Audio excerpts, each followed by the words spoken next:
Hello বন্ধুরা, আমি রানী চলে এসেছি তোমাদের জন্য নিয়ে সুন্দর একটি গল্প। এসো বন্ধুরা, আজকের গল্প শুরু করা যাক।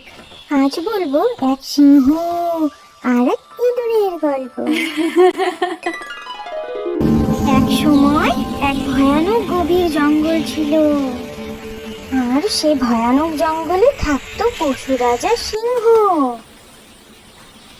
সিংহ অনেকদিন ধরে ক্ষুধার্ত ছিল, তাই শিকারের খোঁজে জঙ্গলে ঘোরাঘুরি করছিল।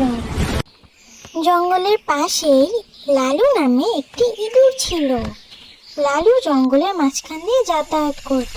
তেমনই একদিন সিংহ আর লালু মুখোমুখি করায় সিংহ লালুকে ধরে ফেলে। তখন লালু খুব ভয় পেয়ে যায় আর মহারাজকে বিনতি করে, মহারাজ আমায় ছেড়ে দিন। আর সিংহ দয়া করে ইঁদুরকে ছেড়েও দেয়। এরপর একদিন সেই জঙ্গলে শিকার করার জন্য এক শিকারী সিংহকে শিকার করতে আসে। শিকারী সেই জঙ্গলে জাল পেতে সেখান থেকে চলে যায়, আর সেই সিংহ কোনোভাবে সেই জালে আটকে পড়ে। জালে আটকে পড়ে সিংহ খুব গর্জন করতে লাগে।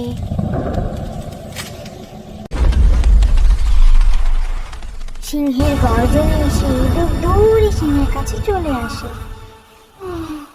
এবং সেই ইঁদুর দেরি না করে সব জাল কেটে ফেলে দাঁত দিয়ে।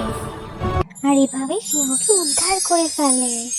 এবং সিংহ বলে, বন্ধু তুমি আমার প্রাণ বাঁচালে, আজ থেকে তুমি আর আমি বন্ধু।